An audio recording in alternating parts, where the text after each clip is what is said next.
So I think about death all the time because it's probably the central theme. It's probably the thing that I think the most about, and I think that influences how I see time, and also how I think how it influences agency. Like what actions I'm willing to take despite the judgment of others.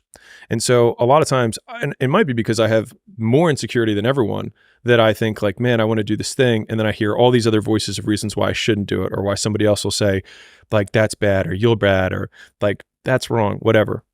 And so I think I've had to come up with a lot of these devices to get around my own insecurities, to take action despite those insecurities. And the biggest one that I think about is that it doesn't matter whether I achieve all of my goals or I don't achieve all of the goals. In 3 generations, I'll be forgotten, and the only people who were naysaying against me will also be dead. And so then it's like, just do it for me. And then when I wake up every day, there's only one voice I have to listen to. But that means that you need to be able to work out what to do from first principles. You now no longer have societal norms or assistants or role models or archetypes or expectations. And that's also difficult in a different way. I think that the more you flex whatever that muscle is of like independent thinking, the more it becomes the default way that you think. And then everyone else's actions just start looking more and more insane to you.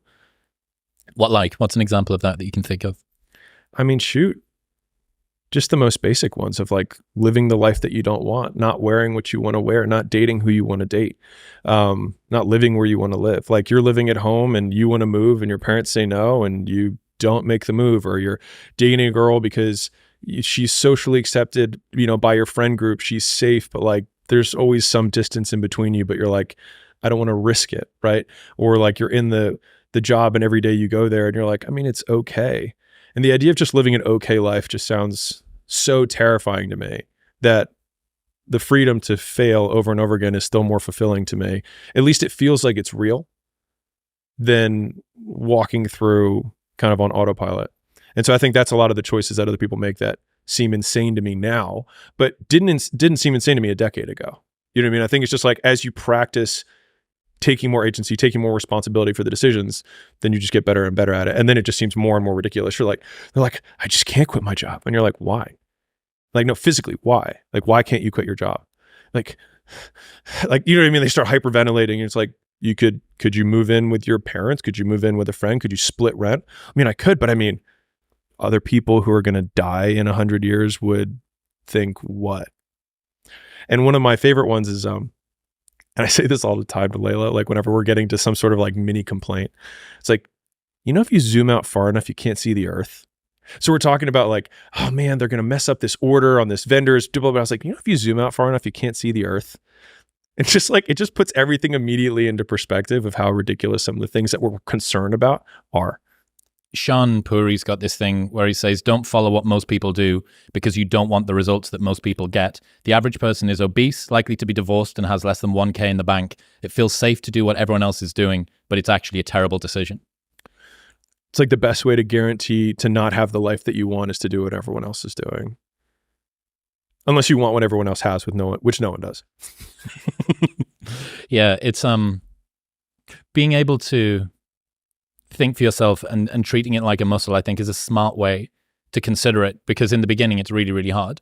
Totally. You've been resting on societal norms and the way you've dealt with past trauma and your parents' expectations and what all of your friends do and what's accepted and all of this stuff for so long that when it first comes to you needing to step on that muscle, it's like trying to move your ears. Like all humans have got muscles that can move their ears, but because no one works it as a child, they just atrophy away. And this is the ear muscle of personal growth.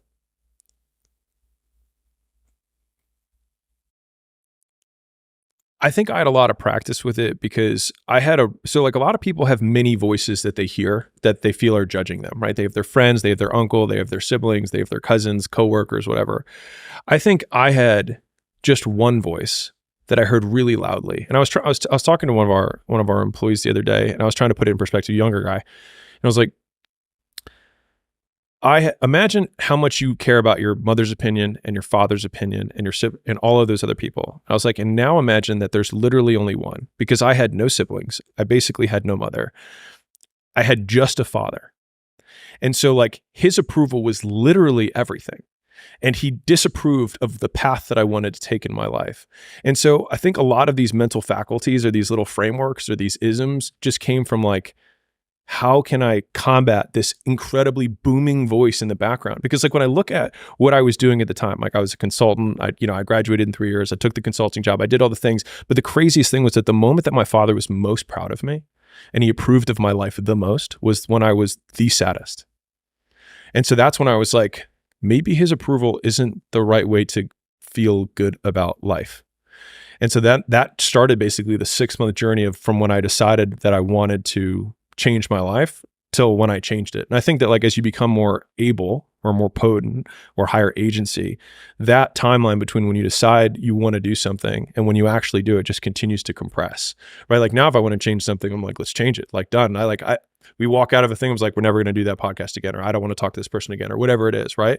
Whereas before it's like, okay, I have to sleep on it. I have to really think about it. And like, how am I going to, it's like, why do I care about how I'm going to say it? This is what it is, done.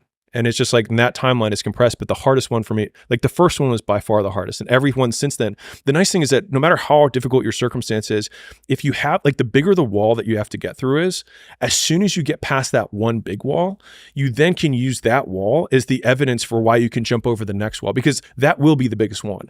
And so like after I did quit my job and left my house and left Baltimore and didn't tell my dad until I was across the country because I was so afraid, like people think of me as like some big alpha, whatever. I was like, I was so afraid of my father's disapproval that I didn't tell him until I physically left the state.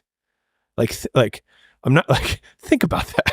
Like I wasn't even just one state over. I was like 5 states over. And then I was like, hey, by the way, I'm going to California. And he was like, well, let's come over. We'll talk about it. And I was like, I'm in Ohio. Already here. Yeah. Yeah. Already. And then then obviously he had a different reaction. Right. But then after that, it was like, what do I have to do now? It's like, oh, I gotta sell strangers. And I was like, I told my dad I didn't want to do what he wanted. How hard could this be? And so like it then becomes this one huge proof point. So the bigger the dragon is that you have to slay, the more evidence you have that you can slay the next dragon. And I think that is, if there's ever been a good point for why getting over the one first hard one is so hard, is that it will then give you the reinforcement that you can do whatever you need to do next. Yeah, the life you want is on the other side of a few hard conversations, and you're living a life you hate because you're too afraid to have them. I think about that a lot because like whenever I feel anxious or insecure or angry or sad, I'm like, what conversation do I need to have that I'm not having? And so then, and usually if I just think for not that long, I'm like, this is the conversation I've been putting off. And then, I'm not the poster child of mental health. And so I'll just call myself a pansy for not having the conversation. And then I just have it. And so again, I think it's like, I need to have this conversation, and the time between when I have it versus, or when I know I need to have it, when I actually have it, just continues to compress. And if you've ever had like a breakup or a employee firing, or a quitting, if you're an employee, like these things that you dread, I don't know if you notice it, but like the day you do it, the moment after you do it, I'm like, how many other conversations can I have? Like, I want to be like, I'm like, who else do I need to talk to? Yeah, totally. Because